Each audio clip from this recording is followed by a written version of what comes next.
Welcome back, everybody, to Two Spot Monkeys Live. It is episode 65. I just said we are ready for AARP. And there's some mornings that I feel that way. But I'm Jim, and as always, I'm joined by Tom. Tom, how you doing this morning? Awesome. And I promise this week I'm not going to be mellow, Tom. I didn't think I was too mellow on last week's episode, despite Annette's feedback. Our friend Annette, who is a very devoted listener. I mean, Annette, if that word devoted doesn't land well with you, I apologize. I do think you're a devoted listener, and I appreciate your choosing to listen to Jim and I ramble every single week. And yes, I definitely know my audio was different, and I didn't realize it was, Jim, until you called it out and I listened back on the podcast feed. I didn't have a problem with audio, but I was trying to be quiet because we were recording late and I was in a hotel and I didn't want to disturb people at midnight. But today, no one's here except for me and my dog. So loud and boisterous Tom is headed your way. That's right. And I don't know if I'll be cranky Jim today or not. We'll find out. I know I was last week with a lot of the things we were talking about made me cranky, and maybe cranky is not the right word for some of what we're going to talk about this week. You might be cranky today with one of our topics. I don't know. We'll see. Boy, I'm looking at him now and wondering. Well, let's start with something that I don't think I'm cranky about, if I have the scores right. And that's our head-to-head update. We'd had Crown Jewel picks last week, and though neither of us have seen the show, and neither of us intend to go back and watch the show. Actually, it sounds like, from everything I've heard from a wrestling standpoint, it sounds like it was a reasonably enjoyable show, and a pretty good show from everything I've read. So, but just timing-wise, well, there's also, yes, the political end of that too. And Tom and I both kind of, have our own feelings about Saudi Arabia and doing shows there and that sort of thing. Just the timing piece, and we want to stay current on what we're watching, and we're both already behind this week. So to go back and watch a show that all in all didn't have major storyline movement, not really worthy of it. My one question is this, and because this is the only match I really watched. I tried to get into this last Saturday. You definitely can tell you're old when you get to the weekend, and that's when you go to bed early, which I'm not proud about that. I'm hoping that's not the case this weekend. There's a lot on deck. But yeah, I was falling asleep at 9:30 last Saturday, and I was falling asleep during the Hell in a Cell match. But it felt like a long match, and I'm pretty sure it was a long match, even though I maybe dreamt that it was long because I was in and out of sleep. Is there a stipulation in Edge's contract that every match he wrestles has to be 35 minutes or more? There could be. And I had that same thought, Tom, because I did hear that match went, super long again. At least his pay-per-view matches have to be. I guess he can occasionally have a SmackDown match that, maybe only goes 20. But, it's weird. It's weird. That's how I'd peg it too. So it almost has a little bit of the, and I apologize because I have not seen much New Japan this year, really, in the last 6 months at all. But one of the critiques that I've read is, because I have kept up on it, one of the critiques I've read is that it felt like for a while when they were only doing kind of 5 matches a show, like every match had to go almost a half an hour.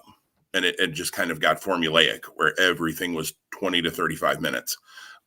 Other than maybe if you had a Toru Yano, goofy match that went 14 seconds or whatever. Edge's matches are kind of starting to feel that way. Like, oh, here's Edge. Settle in, pee before the match because you're not going to have a chance for a while. Right. Especially if it's not live, then you're good, right? But if it's live, you're like, nope, I'm stuck. I can't go. Right. Can't go. So, yeah, but I heard it was good. But anyways, on the picks front, I went 7-2. Tom went 6-3. I'm trying to remember. We both got the King of the Ring match wrong. We both had Finn and Xavier won. Have to say, when they did the crowning the next night of Xavier, I was expecting one of them to turn on each other between he and Kofi, and it didn't happen. So I don't know. Maybe it still will. Maybe it won't. But maybe it's just I've seen too much wrestling, and I've seen that happen too many times that I was like, oh yeah, somebody's gonna smack somebody with a scepter or something here. But it didn't happen. Both got that one wrong. Yeah. So you got the women's king or queen crown. I got that wrong. I was right on Edge. Edge finally redeems himself for me.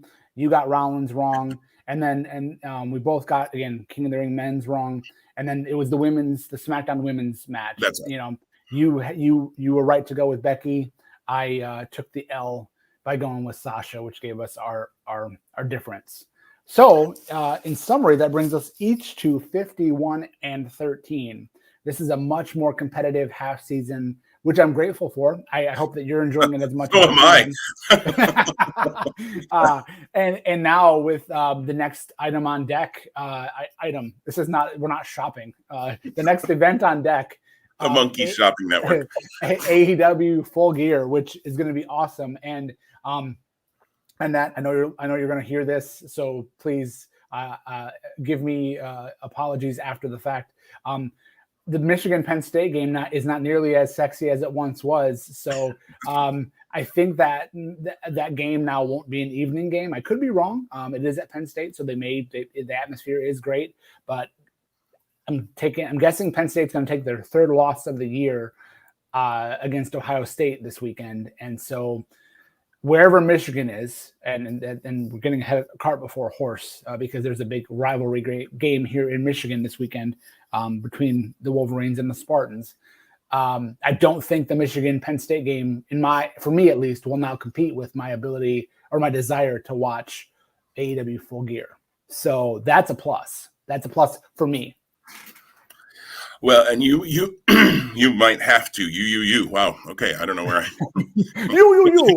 Get the engine started here this morning. It's not Tony D'Angelo. That's you. Those guys, but you might be the one who has to give us the live report kind of thing when we recap Full Gear.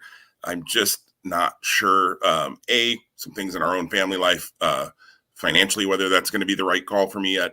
But also, I have that is right in the midst of. Probably you guys have heard me talk about that I have a trivia business, probably the busiest 2-week span I may have ever had in trivia, which is crazy. I have a booking that evening at 8:00. So I definitely won't be watching it live. I also have a booking on Sunday. And then I do have Monday night off on the 15th, but then I'm booked Tuesday, Wednesday, Thursday that week as well. So when do I think I will actually have time to watch Full Gear? It's not looking good. So we'll see if I actually even get to see it, which I'll be bummed if I don't, because that would be the first AEW pay-per-view I've ever missed. And it's starting to look like it's going to be a good show. So, they've never really had a clunker to me. They've had certainly better shows than others, but AEW usually delivers on pay-per-view. So I'm a little bummed if I don't get to see that, but we'll see how it all plays out. Maybe something will change and I'll be able to take Monday off or something. I don't know. But we'll see how that plays out. Anyways, head-to-head update. We are tied up. We got 3 shows to go this year: Full Gear, Survivor Series, and Final Battle. So, wow. And what a diverse final 3, I think, with AEW, WWE, and Ring of Honor. So absolutely. And I have to say, and we're going to talk about this in just a little bit, I think our picks for Final Battle have taken a major change this week because how we're going to view how that show plays out will be very different now. So, and we'll talk about that here momentarily. But before we get to Ring of Honor, and I would say the bulk of what we talk about today will probably be Ring of Honor. We did want to touch on Charlotte and Becky from SmackDown last week. They had the stupid belt swap segment. You called it. I didn't want it, and you know what? And what you saw play out on SmackDown, even though I love like the heat or the drama, if you will, you didn't have to put yourself there, WWE. You don't have to book yourself into this corner and piss people off. And my thought was when they advertised, I'm like, oh my God, they're actually advertising they're going to do this stupid thing. But then I thought, okay, they're going to advertise that they're going to do it, but then they're not actually going to do it. There's going to be some sort of angle. There's going to be some sort of match. There's going to be some sort of something. So what they're doing is they're going, oh, look, we're going to piss you off. And then we're going to do something creative. And you're going to end up loving that because it's not this. No matter what we do with this other thing, you're going to love it because it's not, the thing that we know you don't want. Nope. They just did the thing that we didn't want, really. And then they pivot, obviously, with Sasha coming out. So then you start the new SmackDown Women's title feud. But nope. As far as actually getting the Raw belt to Raw and the SmackDown belt to SmackDown, you just do the most uncreative, stupid thing you can do and have your two top women stand in the ring. And although it got heated and although there's some things to talk about here, literally just hand each other the titles, with Sonya Deville standing there trying to make it seem like a big official, thing. And God bless Sonya Deville for trying. She was given chicken crap and tried to make chicken salad out of it. So I really like Deville in this role. If she's going to go back to the ring more full time, which it seems like they're moving towards, then I think they need to get her out of the role, because I never think that's a good thing. Excuse me, which is almost too bad, but I like her a lot in the ring too. So actually I'm happy to see her back in the ring, but I think she's been really good in this time that she's taken away from the ring after everything that happened with her personally. I think she's been really good in this kind of authoritative role.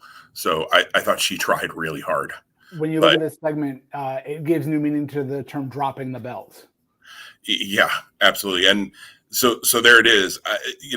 The rumor and reports are that Charlotte was not supposed to do that. And she chose to do that on her own. Yeah. And you could see I knew what happened because I read about it before I saw it. And I don't know if I would have perceived it the same way. I liked actually watching it more, knowing what was going on, because I was more in tune with the body language of both Charlotte and Becky. And Charlotte looked like Queen Bee in the ring. Like, she wouldn't even make eye contact before the segment kind of got even rolling. So you could tell she was hot.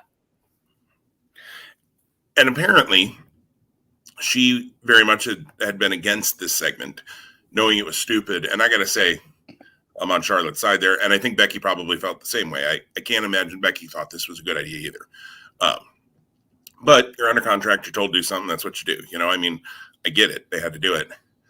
But I can definitely see, and I've seen conflicting reports on whether Becky was supposed to throw the belt to Charlotte or not. I kind of think she was, because Charlotte caught it entirely, and it was such a quick move that if Charlotte wasn't expecting that, I don't know that she could have caught that belt. So the fact that she caught it kind of makes me think she knew it was coming, although it didn't look, it wasn't like she was sitting there like, okay, throw the belt now or anything, like, I'm open.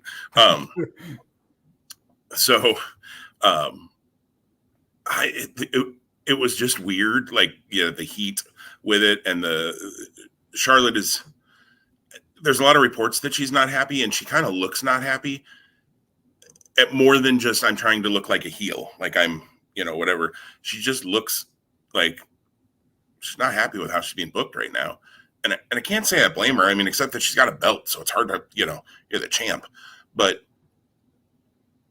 they've just done a really poor job with Charlotte. I feel like since she came back, they really haven't done a very good job with her, frankly. I think as things move on, people like Charlotte, if they become disenfranchised with the WWE and the writing and the creative and whatever, we know this to be true. AEW is daily becoming a more and more viable option. And I would say in Charlotte's case, when your fiance is also there, it makes it probably easier when your contract comes up to go, well, see ya. And therein lies the piece. From what I've heard, she's signed for multiple years still. So unless they would release her, and I can't see WWE releasing Charlotte. Even if she's ticked and she wants out and all of that, like, they know what they've got in Charlotte. Releasing Bray Wyatt's one thing. I certainly think he can be very creative and very successful elsewhere. I think releasing, other guys, top guys, I don't count Daniel Bryan and Adam Cole in that because their contracts expired. They didn't get released. WWE wanted them back. If Charlotte was in that sort of situation, I'd be like, oh, she's AEW bound. Absolutely, she's out of here. But she's under contract, so it's not like she can go anywhere. And I don't think they're going to cut her. But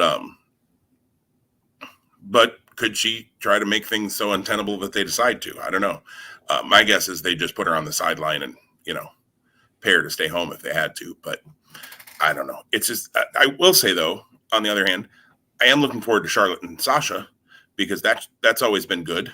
And Sasha right now, Sasha's on another level right now. Like, I just think she's clicking, in the ring.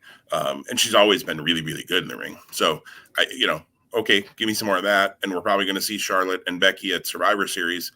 And hey, play up the heat for now. I mean, go ahead and let them. I mean, obviously they're not going to have a real fight, but let them lay it in. Let's make that a really enjoyable match here come the end of the month or the whatever 21st, whatever it is. I don't know. Let it happen. Let them have at each other, and then they're not going to see each other for a little while because they're on different brands and they don't move over.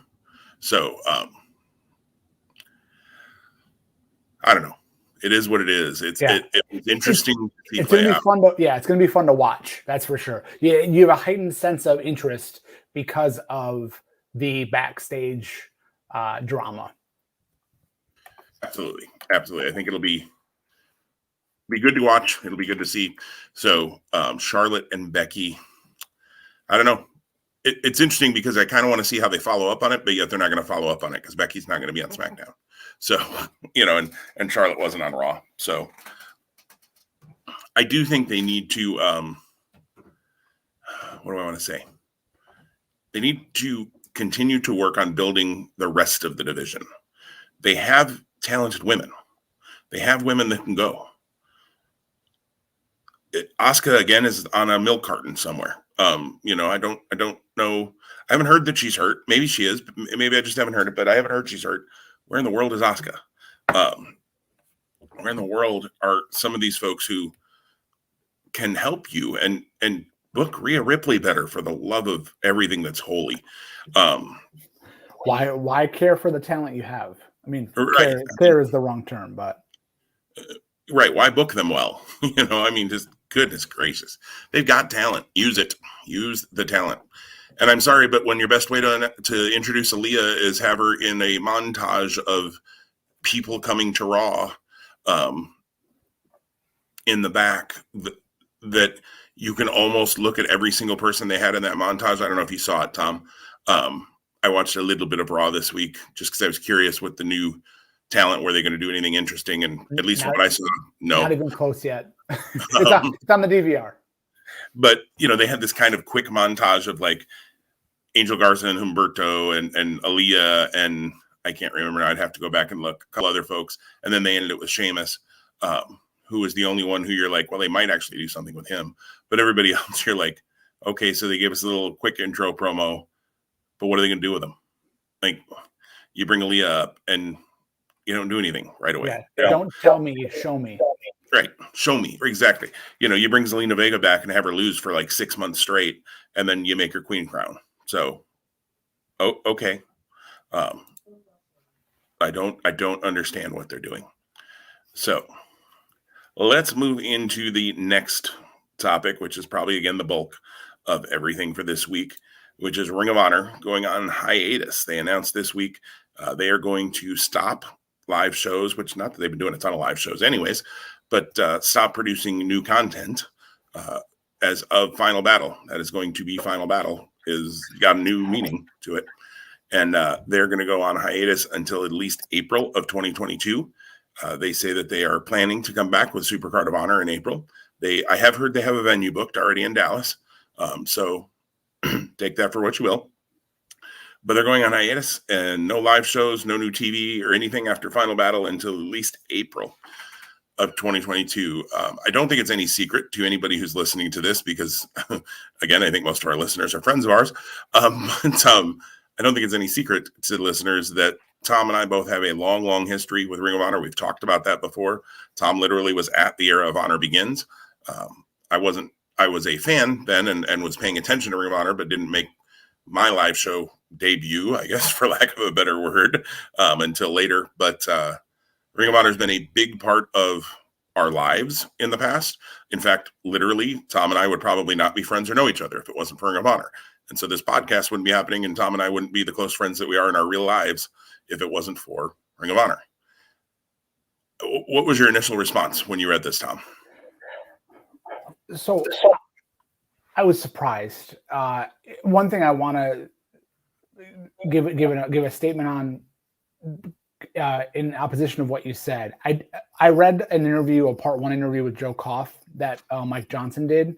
It doesn't sound like there's going to be new TV, but it won't be new. It won't be new content per se. But I think the way I read the interview with Koff, and it was just part 1, was that they're going to continue their TV show, and because of their backlog, they're going to do creative things with that. But he didn't say that it was just going to all be rehash. So I don't know that the TV won't be new. And again, new is like, is it new repackaged, or is there going to be new content at all? Again, if no one's under contract, that's what it sounds like is happening come January 1 or December 31. I don't know how you can have new content unless, they spend time here. They're taping their final tapings, I think, in the next week or so, leading to Final Battle, unless you get more juice out of the orange there, to use that analogy. So anyhow, I just wanted to comment on that because I don't know what Ring of Honor TV will look like. I think there's a couple of perceptions about what that may or may not be.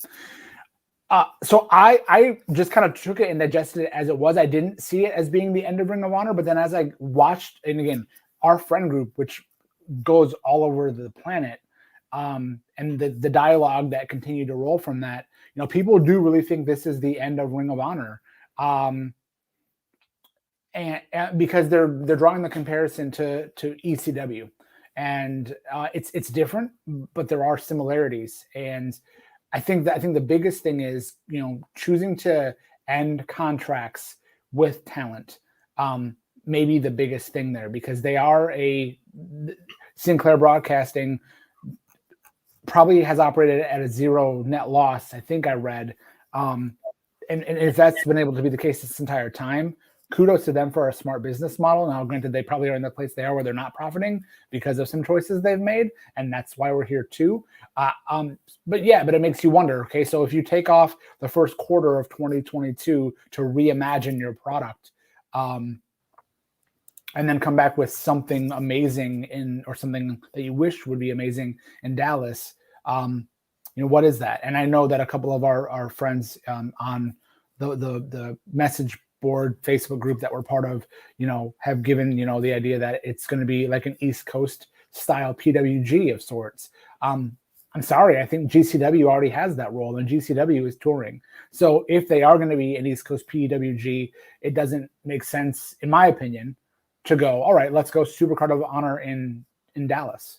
Like you're hopefully hopping on the momentum of wrestling in that area around Mania weekend, which isn't wrong of you to do, but like, who are you, right? So like, if you're already making that declaration, but then you're saying we're going to take the first quarter to figure ourselves out, it seems like there's competing like lines of thought there. So that's how it was for me. As I continue to think through it and remark on my feelings and kind of come to grips with my feelings, I don't know where I am or where I'll be at the end, if it is the end. I did strongly consider and contemplate wanting to make the trip to Final Battle, because if that is the end of Ring of Honor as we know it, and which it sounds like it actually will be, I thought it was a little bit of poetic harmony, for lack of a better term, for me to have been at day 1 and to be at the final day. And our good friend Greg H is hosting some folks, and he was going to be so gracious as to offer up tickets and accommodations, and I could have flown out of where I live to Baltimore pretty inexpensively. The logistics around all of that, though, and that weekend is my birthday weekend, and to desire to be with my family and other things that I have going on, I just couldn't come to grips with having that conversation with my wife to ask if that was something we could pull off. And probably because my love for Ring of Honor isn't. I don't love Ring of Honor anymore. I loved Ring of Honor before, but the Ring of Honor I loved ceased to exist pretty much after May of 2011, May of 2012. Yeah, agree with a lot of what you said there, Tom, and yeah, I do. I probably worded that wrong. There will be new TV after Final Battle. Just I don't know if it's going to be similar to what they did during the pandemic, and kind of be best of shows or what. They haven't laid that out. I don't know that they've totally figured that out yet either. I think they just know that they're going to do something. Yeah, the interesting thing is when this first broke, I last night was listening to Fightful.com's. They have a weekly kind of just news roundup show called The List and Ya Boy with Sean Ross Sapp and usually the owner of Fightful, and he was on this week, but they've had some other hosts with him as well. But and this broke literally while they were recording the show on Wednesday. And so Sean Ross Sapp said, well, everybody's going to get paid for that first quarter. Of course, he didn't know at that point. It was just all kind of coming out. But his assumption was because they had paid everybody through the pandemic and everything that, Sinclair will take care of it. Well, now we know that's not the case. And the contracts are going to end. Although if people were signed past the end of this year, a lot of contracts apparently ended this year and they're just not being renewed. But I have read that if contracts were extended, if somebody was signed beyond the end of this year, they'll be paid until March or April, it sounds like, which could be then, that relaunch time. But it sounds like they're not going to be signing anybody to contracts moving forward. And so it'll be kind of a per show deal that anybody might have. Similar to, I don't think GCW really has many, if they have anybody under contract, it's like Nick Gage or Alex Clone or somebody like that maybe. But they don't, most of their stars, most of their competitors kind of come and go as they need to. The other thing I wonder is what does this mean? And we just don't know. And I'm sure they won't even tell us at Final Battle. What does this mean for titles moving forward? Because if you don't have contracted talent, now granted, Ring of Honor didn't have contracted talent early on either, but it was a different landscape early on for Ring of Honor than they currently live in right now. Do you want to have somebody uncontracted, which again, there are uncontracted, who's your ROH world champion, who could sign with AEW tomorrow, who could sign with WWE tomorrow? Now that happened in Ring of Honor in the past, and they would quickly pivot to get the belt off of them, and they'd work that out, and they could do that again. But what do you do with that? I just think it's going to be really interesting to see.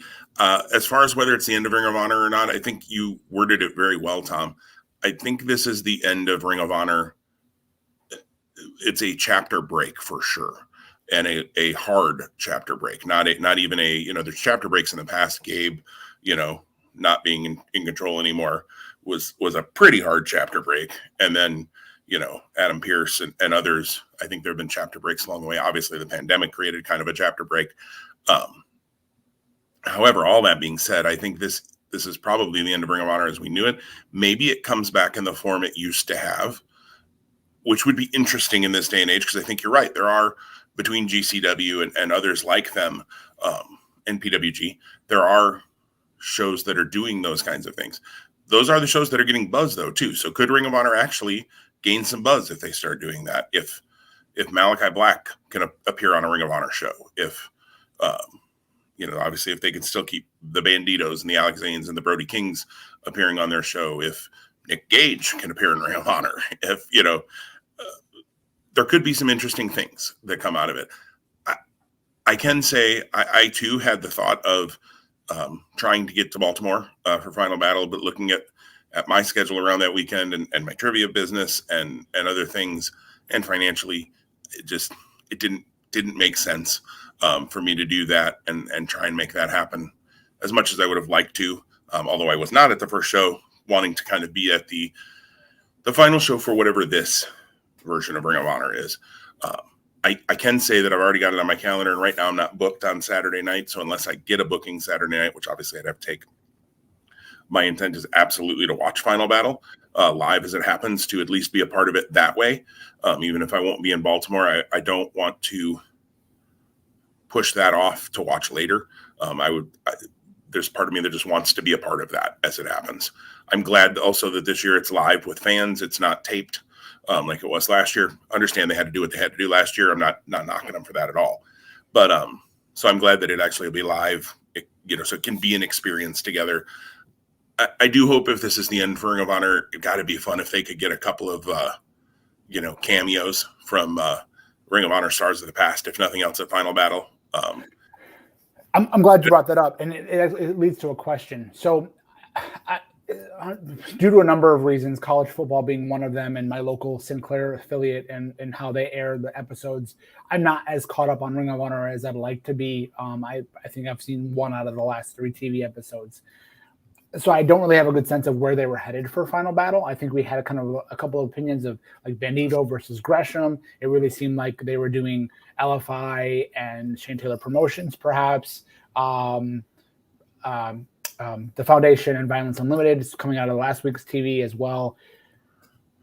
If you were asked and if they said, you know what, we actually really want to honor the fans' voice as we wrap up, you know, this year of Final Battle before our reimagining, would you rather them stick with the stories that are kind of in motion, or would you just say, you know what, just go balls to the wall, just go out and put on the best darn card with the talent you have, disregard all storylines ish, or maybe have some storyline merging there while having the best pro wrestling card? Because again, Ring of Honor was the innovator of what is the pro wrestling style that most of us enjoy today. Again, it's evolved over time and it's changed over time. But when you look at 2002 to 2007, 8, 9, you know, that style, that athletic pro wrestling is really where a lot of people love and fall into, like, the romanticized period.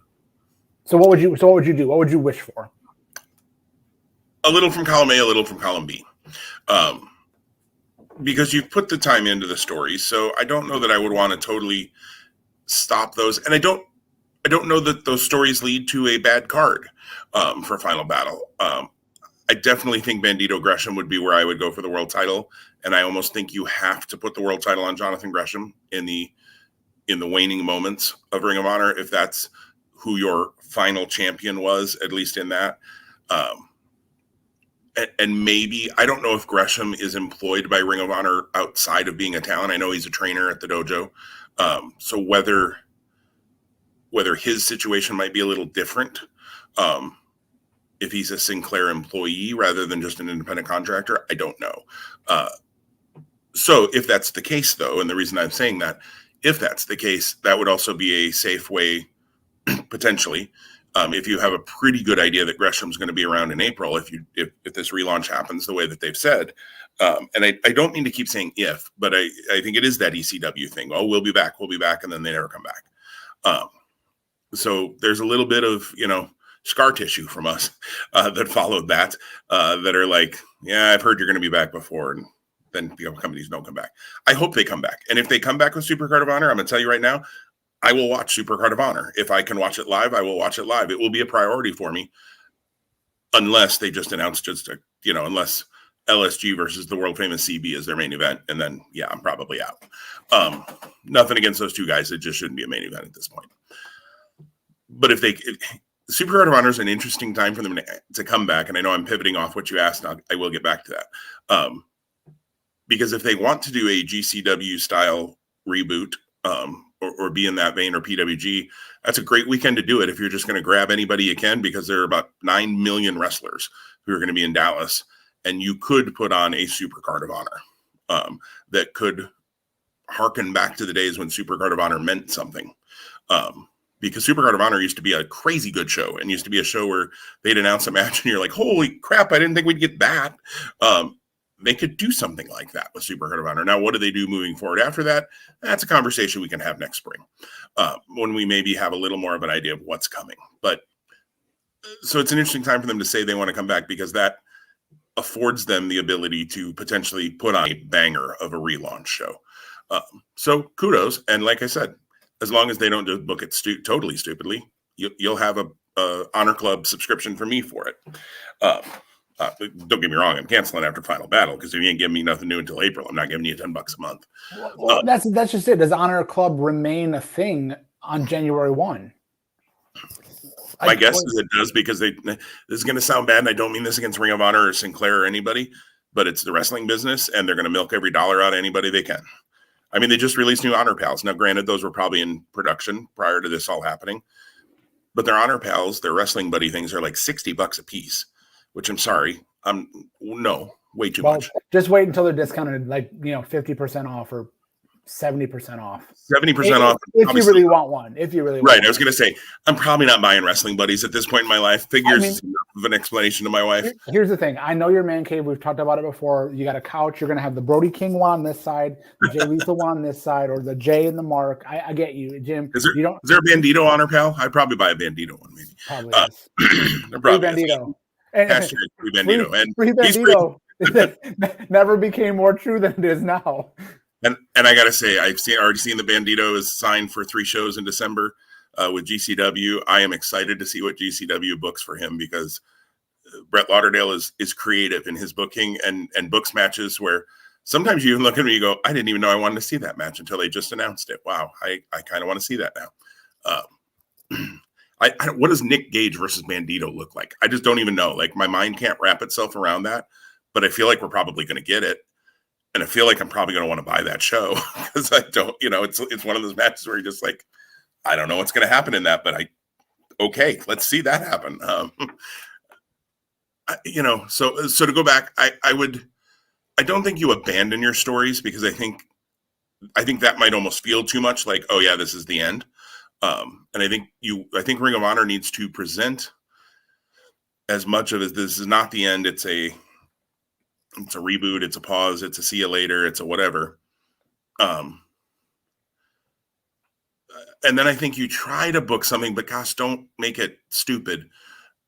Can you book some sort of weird angle at the end of the show that gives reason for why now you're gone? Chikara kind of did that when they did their shutdown. They booked an angle where everything was getting torn down, whatever. I don't know if I want to see a rehash of that, certainly. But I don't know. Can you do something where it almost explains why you're gone for 3 months, 3 or 4 months? I don't know. Maybe you can.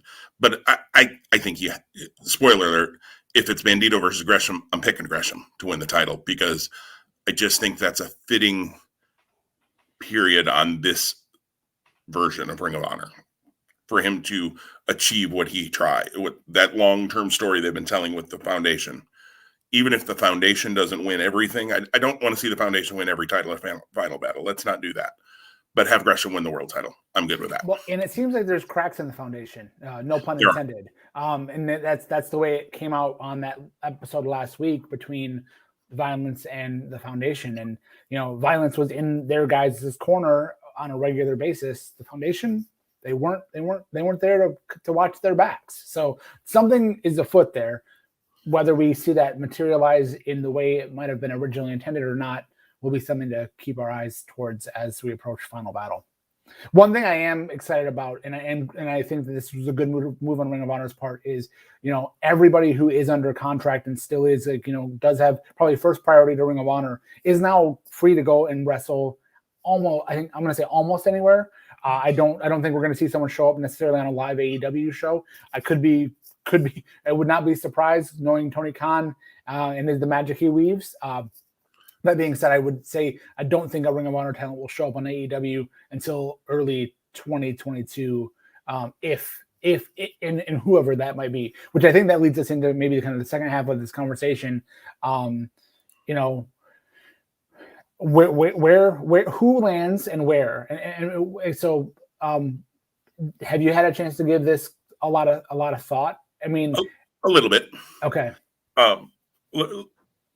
Do we just want to throw a name out and kind of have some conversation back and forth then on guys, or how do you want to do this, Tom? I mean, I feel like we're going to have a lot of the same. So right. I don't know. Do you have 5 that you can just quickly reel off? I think I do. I think I have my top 5 were, guys I think really deserve better.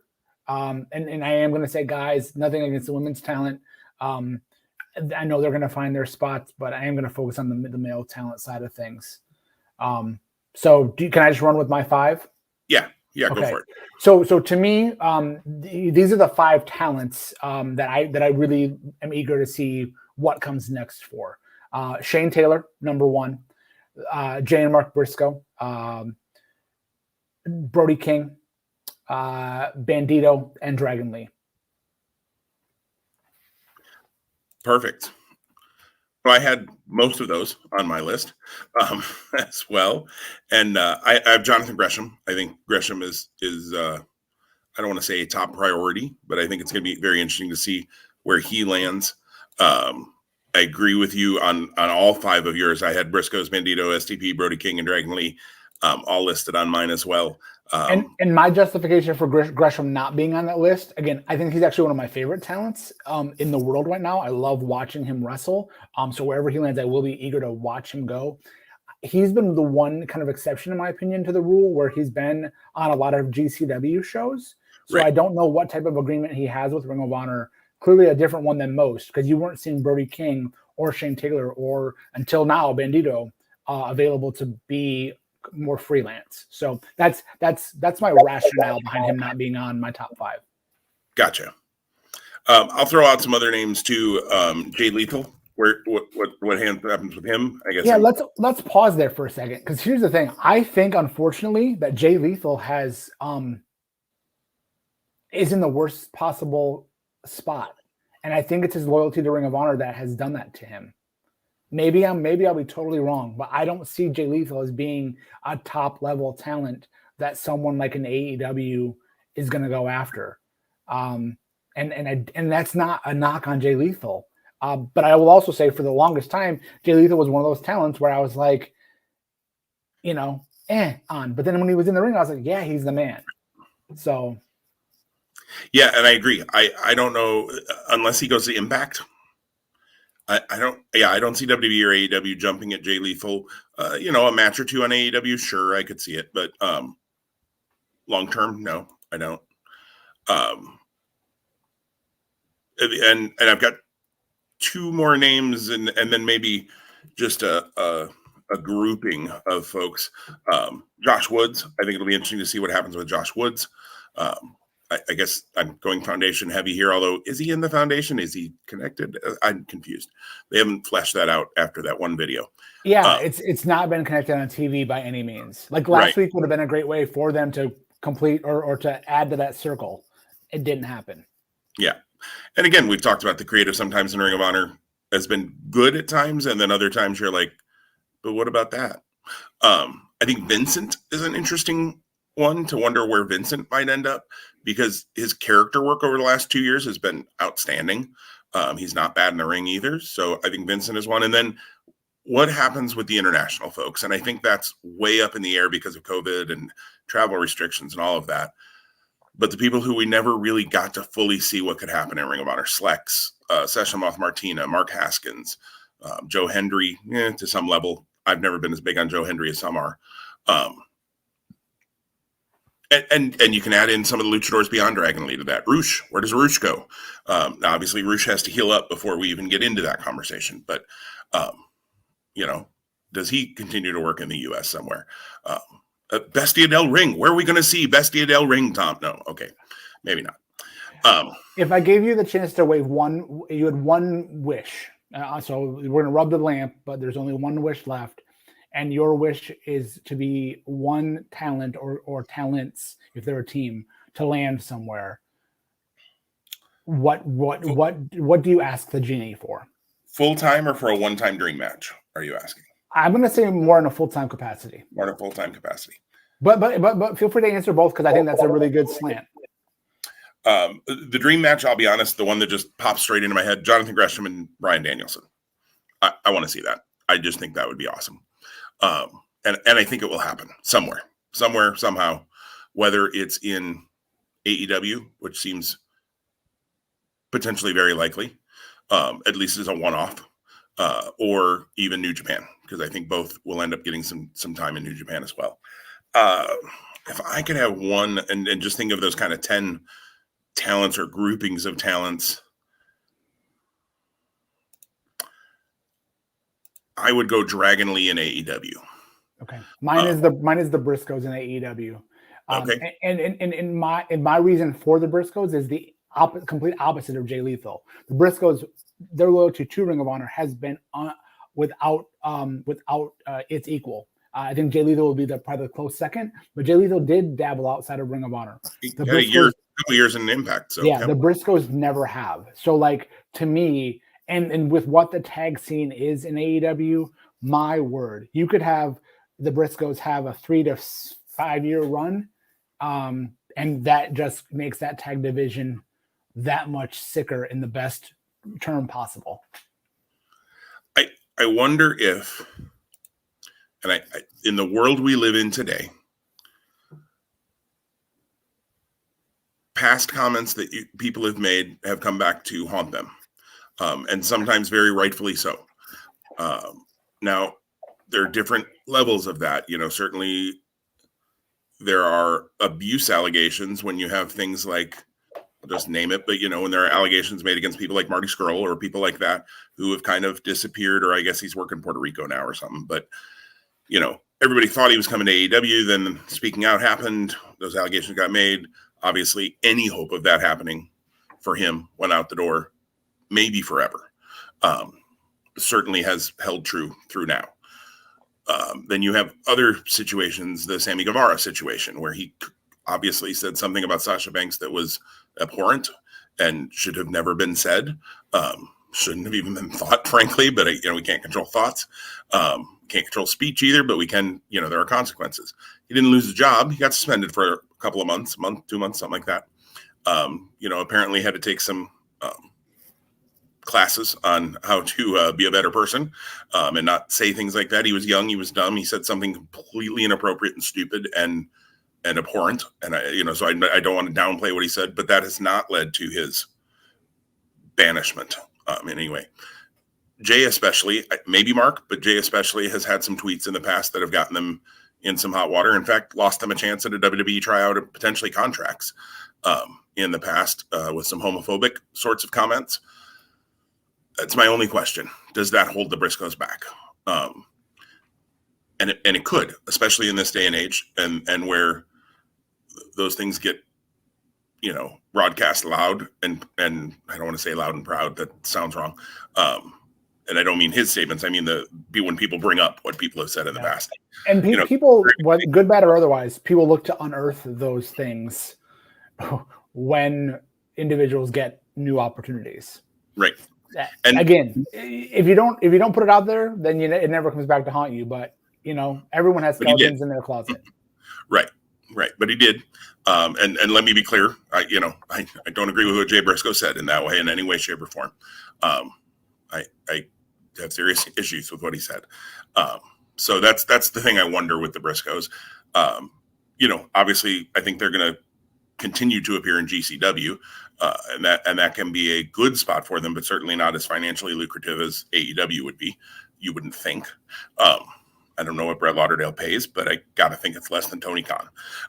So Dragon Lee, though, I think in AEW would be awesome, partially just because I think Dragon Lee is almost underutilized, even though he's had a belt almost the whole time he's been in Ring of Honor, I feel like. The dude's just awesome. He's just awesome. What about you? You said Briscoes were yours in AEW. So I'm curious, what Brody King. Let's talk about him for a minute. Where does Brody King land? Where do you see Brody? That's a great question. So GCW is opening kind of like a California affiliate. I don't know. I'm going to find that. I think something like that. I think that Brody King being a staple there would be good. I do think there's more for him, and I believe he's pretty young. I don't know exactly how old he is. I know he's been a big, consistent piece of when PWG has been, pre-pandemic and now post-pandemic. He's been a big staple of those events. I think he's probably a dad and a husband. So does he want to travel and be outside of the California kind of wheelhouse of and add that to his life? With Ring of Honor, he's had to carve out, 5 days a month, maybe over the last, year to come and do the closed studio shows or the live events. Yeah, good question. What would be awesome? New Japan. He's almost like when you think of like the big guys like, Giant Tenzai, Bernard. Why am I forgetting his name? I want to call him Albert, but it's the Matt Bloom. Matt Bloom. He fits right into that mold. He fits into the mold of kind of the Bruiser Brody, the Big Van Vader, Japan loves those guys, right? Jeff Cobb is kind of that now, but also not.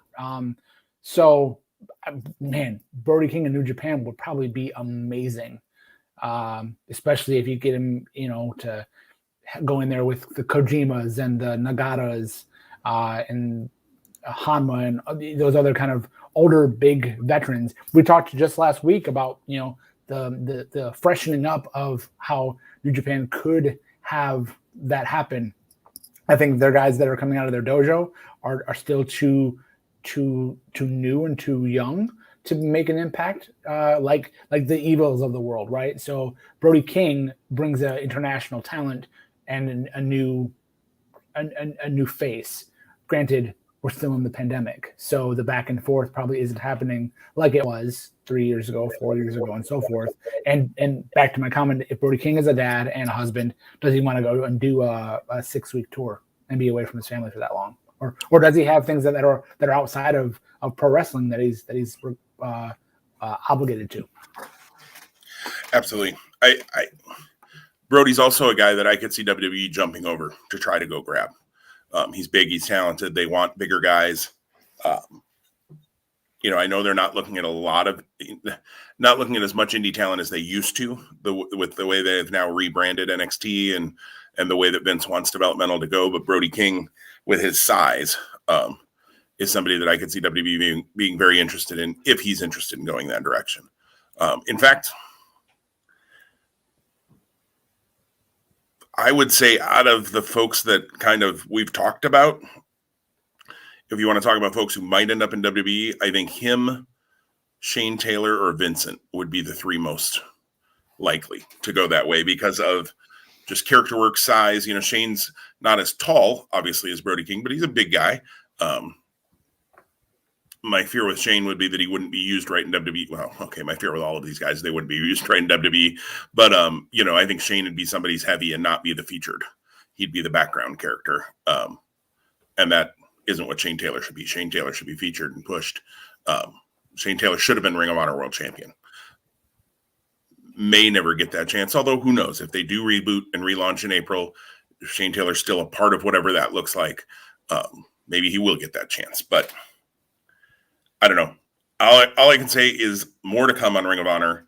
I don't have a lot of words. I'm bummed. I'm not. I'm shocked and I'm not at the same time, if that makes any sense. It seems like something had to change. For sure. One thing I'll just comment on that I think a boost that could happen is AAW out of Chicago. Uh-huh. I think them having access to Ring of Honor talent, if they're willing to pay for them. In the past they have. I would say the AEW as a product has been a little bit down in the return from the pandemic because they weren't using a lot of the guys, back in 16, 17, 18, they were bringing in Pentagon Jr. They were bringing in Sammy Callahan, who's more of kind of a staple. But again, that was before Sammy was full-time in Impact. And a lot of other guys, that were really well known, the Chris Heroes of the world. The list could go on and on. Guys that are now in AEW and in NXT and WWE. This could be like that high-end talent infusion with names to create some really good matchups. I haven't been to AEW for a long time. They have a big event this weekend. The names are guys that are on the rise. However, I think a boost of a Vincent, a Gresham, a Matt Taven, a Brody King, the list could go on. A Shane Taylor could boost their profile. Absolutely. I will say they seem to started featuring Josh Alexander, who is on a meteoric rise, and quick impact conversation or comment. I saw some people comment that they hated that Josh Alexander won the title at Bound for Glory and then immediately lost it to Moose after all of the build they've done for Alexander. And I'm not just saying this because I have Moose in our fantasy wrestling league and he got me a crap ton of points that night. I actually like it because they built Alexander now, and even with his family coming in the ring, I think it was actually brilliant booking because you booked Alexander as this guy who worked so hard, he won it, and then it gets stolen from him, basically. And now the story is he chases Moose. He eventually is the guy who beats Moose, I think, for the title. and then you get the Josh Alexander run. So you're extending out that story and you're making people want it even more for Josh Alexander. I actually thought it was great booking. And again, not just because Moose got me a bunch of points, although I like that too. Yeah, that story tells itself. Like you should now as a fan want to tune in, buy the product, buy the pay-per-views, subscribe to Impact Plus or whatever they have, because you want to now see Josh Alexander get back and get what is rightfully his. But right. What do I know? I've only been watching wrestling since '86. Absolutely. I think it was great booking, and I think it's going to tell a great story. And whenever Alexander wins it, maybe hopefully early next year, so I can get some title defenses in Fantasy Wrestling League out of Moose. I think that'd be great. Let's do it in January. Impact. That'd be fine. Well, let's talk AEW. Let's pivot off of Ring of Honor and that quick rabbit hole of Impact, and talk AEW. They've got 2 tournaments going on. We didn't think that TBS tournament was maybe going to kick off until they started Dynamite on TBS in January. But yeah, what do we know? They're just going to run them parallel to each other, apparently.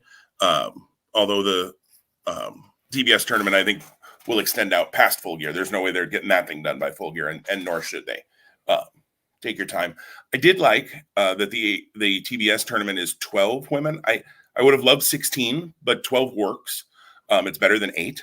And to give the top 4 contenders who aren't getting a title shot at Full Gear, the buys made sense. There's a reason each one of those ladies got a buy, so that makes sense. They didn't just kind of randomly assign them. I like that. You told a good story. What are you thinking about the tournaments? As we've seen, the World Title Eliminator Tournament had its first 3 matches that we've seen. You and I haven't seen Dynamite from this week yet, so we're not sure yet who wins the Jon Moxley 10 match. I think that was definitely a pick'em. So yeah, there might have been sarcasm in that. I don't know.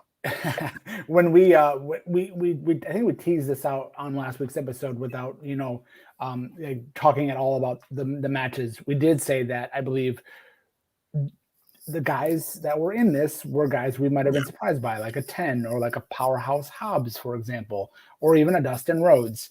So again, we know the outcomes of the first 3 matches. Orange Cassidy defeated Powerhouse Hobbs to advance. Dustin Rhodes fell to the American Dragon, Bryan Danielson. Funny thing, did you recall here, Punk? I think it was on the Saturday Night Dynamite. He called Bryan Danielson Daniel Bryan. Did you catch that by chance? I laughed out loud. And the worst part is, it's funny. We laugh when Punk does it. We skewer Jim Ross for doing it. And it was like Punk was tongue in cheek, and he actually and noted to Ross. He goes, "I messed up too," or something along those lines. He and kudos. Here's the thing. One thing we haven't talked about and hasn't been scuttlebutt, at least that I'm aware of. No one's been harping on Jim Ross because no one's needed to. He's actually gotten. I don't know what's happened, but he has not been the things that he was being skewered for before have not been happening, in my opinion. Maybe I'm just blind to it. Maybe they are happening and I'm just not listening. All of those things could be true, but I think Jim Ross probably had a good talking to, or he's like, yeah, I got to come and be on my game as a Hall of Fame announcer that he is. And then Eddie Kingston defeated Lance Archer. I thought that's how that match would end, but it was a little scary because Archer did the moonsault and kind of landed on the early top front crown of his head, which was, a little bit like, and then the finish was kind of Owen Hart, Steve Austin from SummerSlam 97 with the roll up because of the potential neck injury. So Kingston, Daniel Bryan, what? I'm not CM Punk. Kingston, Bryan Danielson this week on Rampage. So that's exciting. And then Orange Cassidy versus the winner of Moxley and 10, which has happened by the time we recorded this, but we're not aware, spoiler free. Again, it was kind of spoiled when we talked a few weeks back that the finals were noted on the infamous Tony Khan notepad of Moxley Danielson, and it appears that's where we're headed no matter what. I was not a fan of how Orange Cassidy won. That was my least favorite match of the tournament so far. I really enjoyed Bryan Danielson. Good grief. The American Dragon. Let's just, and that's what Punk said. Punk said, I'll just call him the American Dragon. I did really enjoy American Dragon, Dustin Rhodes. It made me actually think as I was watching that match and going, wow, he's had 5 matches in AEW and they've all been unique and they've all been awesome. Yeah, no, 100%. And I'm really looking forward to Rampage. I still have to get through Dynamite, but whenever I get to see Rampage, in the middle of next week or whatever, at this rate, Bryan Danielson versus Eddie Kingston is one of those matches where I'm like, wouldn't have pegged that as something I really thought about, but now I really want to see it. And it probably has happened. Our crackpot research team, hasn't looked that up, but it probably has happened in the past, but it hasn't happened certainly for a long time. Since Bryan was in WWE for so long. I'm looking forward to that match as well. Maybe a little bit more than I'm looking forward to Bryan Danielson versus Jon Moxley even. And they've had obviously some singles matches, although not a lot. I did look that one up. I don't have it in front of me. I looked it up a week ago or so. Lots of tag matches with the Shield and things like that, but not a ton of one-on-one matches, but they have had some. But yeah, Bryan Danielson, Eddie Kingston, I think is very interesting. Jon Moxley, Orange Cassidy is kind of interesting in just such a clash of styles. You're presuming if we get 10 versus Orange Cassidy, Jim, I'm going to have you walk that back next week. I will if we get that. I think I'm pretty safe. I can't really see 10 or Orange Cassidy in the finals. I guess Orange Cassidy in a different world maybe, but yeah, not this one. So on the TBS side, though, we've only had the one match so far. Ruby Soho defeated Penelope Ford. Penelope Ford. Yeah. I couldn't remember which. Yep. That's right. The Bunny takes on Red Velvet. That's why Velvet came and helped her. That's right. And that match, or I'm sorry, the match that comes after that is probably the quarterfinal match that I'm most intrigued by, because to go Statlander Soho right now, like that's a big match. Yeah, I agree. And I know we talk about how wins and losses, in AEW really are important, and they are, and they remain that. This really goes, does Statlander get reshuffled back up, or is this still Soho elevating? And you can go either way. So, and again, I don't want to pull up the bracket because I don't want to be spoiled by things that we haven't seen yet. But yeah, outside of that match in the quarterfinal round, if I looked at the bracket, I think my hunch was either Thunder Rosa Jade from the top against Ruby at the bottom. Yeah, that would make sense. Just looking, I have the bracket up and it doesn't have any of the winners, thankfully, when I pulled it up here. So you have Ruby and Chris in the quarterfinals. The winner of Serena Deeb and Hikaru Shida, which happened on Dynamite this past week, will take on Nyla Rose. We've certainly seen Shida and Rose a number of times. I don't know that we've seen Deeb and Rose, but that's possible. Jade Cargill gets either the Bunny or Red Velvet. I see that as an easy win for Jade either way. And then Thunder gets either Anna Jay or Jamie Hayter, which I would think would be Anna Jay into the quarterfinals, but we'll see. But yeah, playing this out, if we want a fantasy book, at Thunder Rosa and Jade Cargill in the semis, Ruby probably knocks off Chris Statlander, and I wouldn't be shocked if Shida or Deeb knocked off Nyla Rose as well. If both of those women who got buys on the bottom half of the bracket got knocked out in their first round match, second round of the tournament, I wouldn't be shocked. But I agree. Ruby versus, I think this is the Jade Cargill belt to win, but that's, you and I both kind of felt that way early on. So I'm a little surprised, actually, the way the bracket got laid out, that it isn't Jade Cargill and Thunder Rosa in the finals, but they'll be in the semis potentially. So if things go. So tournament. Like, I love some tournaments. So we will see. My picks right now are Bryan Danielson and Jade Cargill to win the two tournaments. So is that yours as well, Tom? It is. Yeah. For Jade to not win the TBS, she's going to have to, I don't think she gets a pinfall loss. It's going to be like a DQ. For her to not be in the final or to not win, if she doesn't get the final, she's losing by DQ, maybe to Rosa. And I think Rosa Soho is probably my 1A. So if it's Soho Jade 1, then it's Thunder Rosa Ruby 1A. Yeah, that makes sense to me too. Honestly, out of the bottom, it's Ruby. Like, I don't see anybody else coming out of there, but they could surprise us, and they have before with tournaments, so we'll see. Kind of wanted to wrap it up with some quick Halloween conversation, since Halloween is this weekend. You and I have not, neither of us have finished Halloween Havoc from this past week, so we're going to forego NXT talk until maybe next week, at least when we've both seen Halloween Havoc. We maybe not have seen next week's episode by the time we record next week, but maybe we'll at least finish off Halloween Havoc. But Halloween Havoc, historically, a WCW pay-per-view. Any favorite moments you just remember from Halloween Havocs, Tom? Or yeah, so kind of two things for me really come to mind right away when I think of Halloween Havoc. Number one is the good or the great, and that's Eddie Guerrero versus Rey Mysterio from Las Vegas in '97. Did not have the chance to watch that pay-per-view live, but when I did get access to that show, that match is simply amazing, and it remains amazing. Two world-class talents. Rey is a lucha libre innovator. Eddie Guerrero is a pro wrestling innovator, and they just had magic in that match and in that atmosphere. So that's all time. Again, lists are always ever changing, but one of the most favorite matches I've ever had the opportunity to watch, and maybe today when I'm working, I'll throw that on in the background if I can find Havoc '97 on Peacock just to relive it. The other thing, and it's not like a great story, but it's a fun story, I think. I used to, on the regular, we had like 2 video stores in the city where I grew up before Blockbuster became a thing. And almost without fail, every weekend, my family would rent videos. Is more specifically like in the winter season, late fall, winter, all the way. So like October through, April, weekly or bi-weekly, we would be running to the video store. My parents would rent movies and on VHS. Of course, I would rent wrestling. I don't even remember how much they cost, but they clearly weren't that expensive. With inflation now, I'm sure it'd be like, $6 a tape for one night.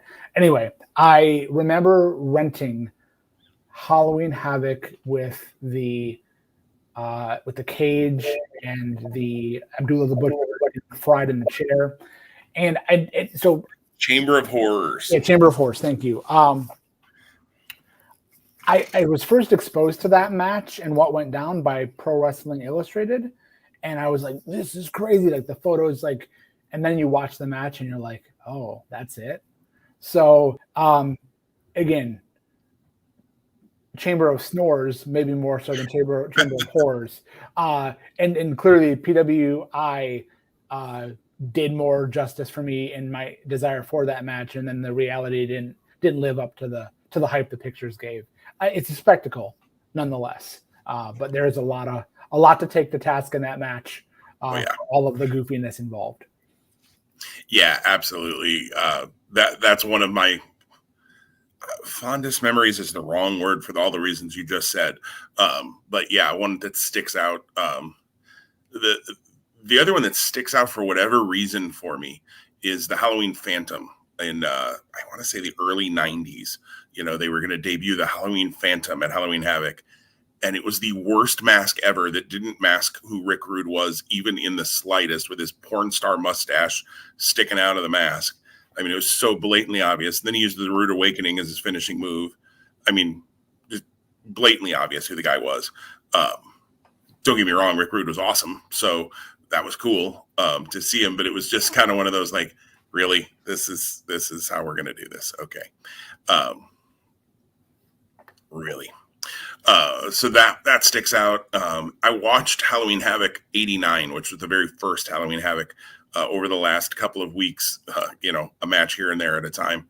I had forgotten that Halloween Havoc, the first one in 89, was the first time we saw Doom in the ring, which was pretty cool to see Butch Reed and Ron Simmons under the hoods as they were Doom then.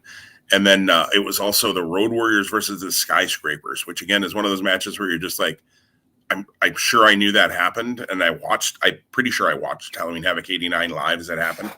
And it was on like a Wednesday or something, if I remember right, from what they were saying, which is crazy because like they don't do pay-per-views on like Mondays and Wednesdays and things like that now. But like that just is awesome. I am a huge Road Warriors fan, so loved seeing them. I've always been a big Sid fan. We've talked about that on this podcast. Like he's a guilty pleasure of mine. And Dan Spivey, I think, is a super talented guy who just from a single side, it just never clicked, I guess, or never fell into place for him really.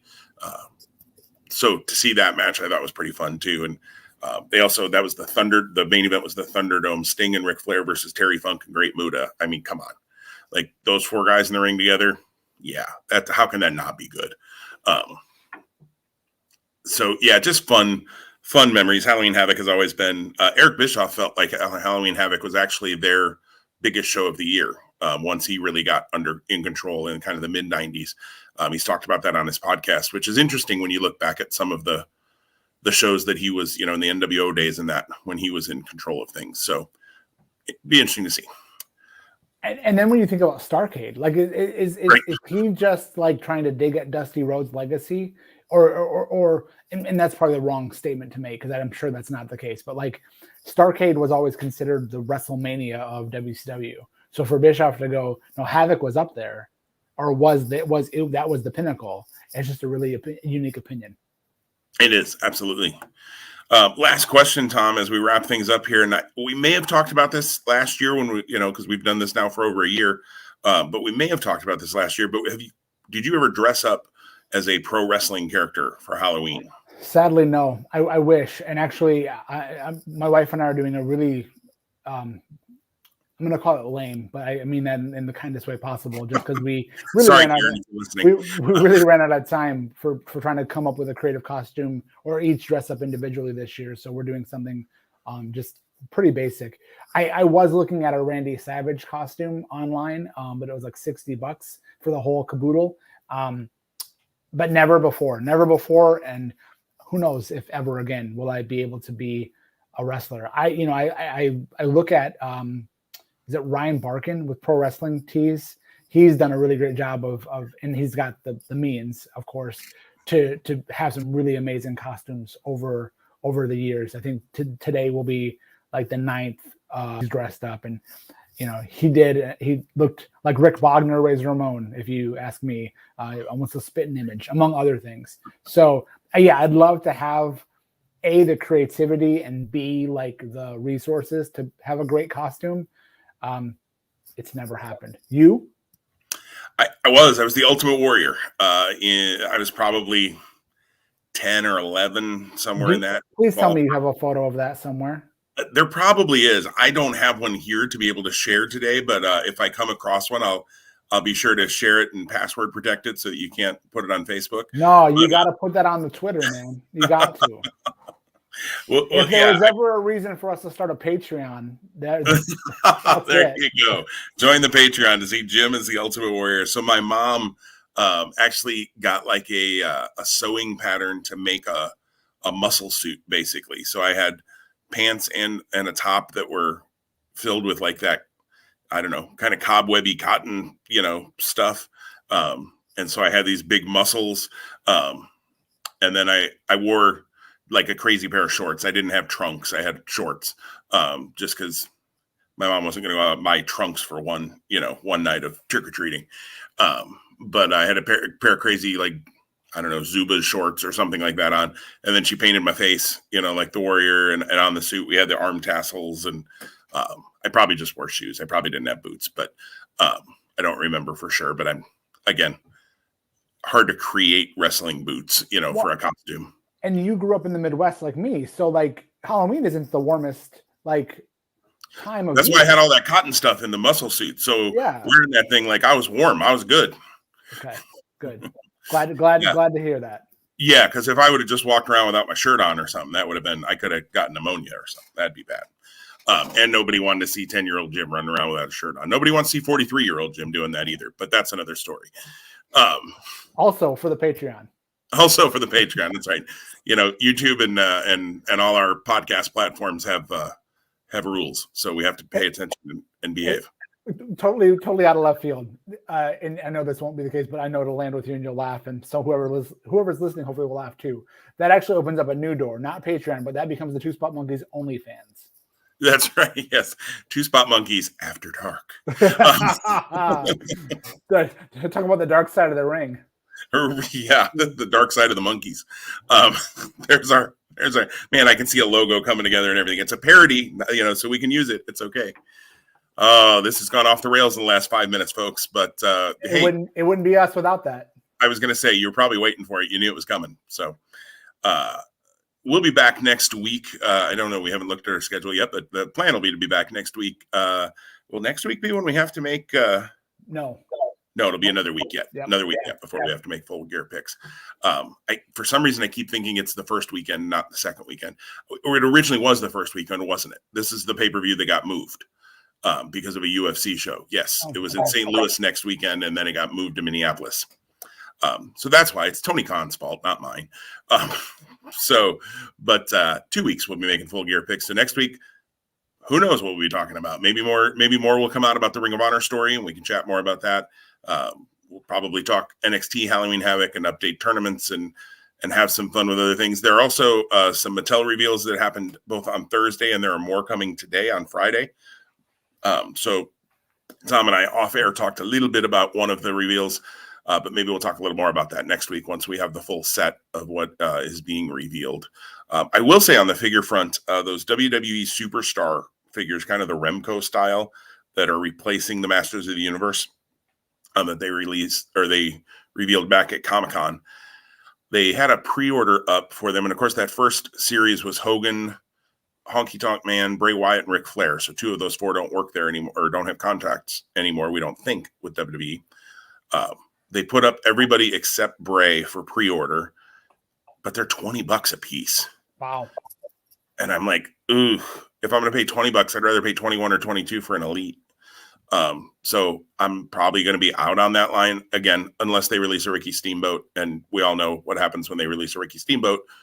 Jim buys Ricky Steamboat, which is the one figure we talked about before, but maybe we'll save that for next week for more conversation around that. So, Tom, anything else before we wrap her up today? The last thing I have to say is go blue. And on Wisconsin. So, and go Bears, although, man, that's getting...